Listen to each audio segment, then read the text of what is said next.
মেদিনীপুর জেলা জুড়ে বাম যুব ডিওয়াইফাইয়ের বিক্ষোভ কর্মসূচি। রাজ্যের শাসক দলের দুর্নীতির বিরুদ্ধেই বিগত দিন থেকে সরব হচ্ছে বামেরা।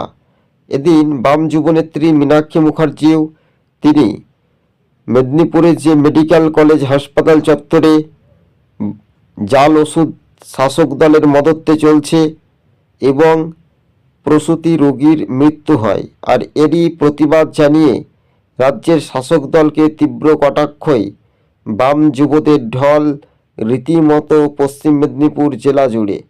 কেননা বঙ্গে এটাই তৃণমূলের দুর্নীতিগ্রস্ত, তাই রাজ্য রাজনীতিতে সিপিআইএমের যুবদের যখন প্রতিবাদ আন্দোলন হচ্ছে তখন এই রাজ্যের শাসক দল অনেকটাই দুর্নীতি, তাই দুর্নীতির বিরুদ্ধেই বাম যুবরা জেলায় জেলায় সংগঠন ও মজবুত করার জন্য 26-এ শাসক দল তৃণমূল ক্ষমতায় আসতে পারবে না।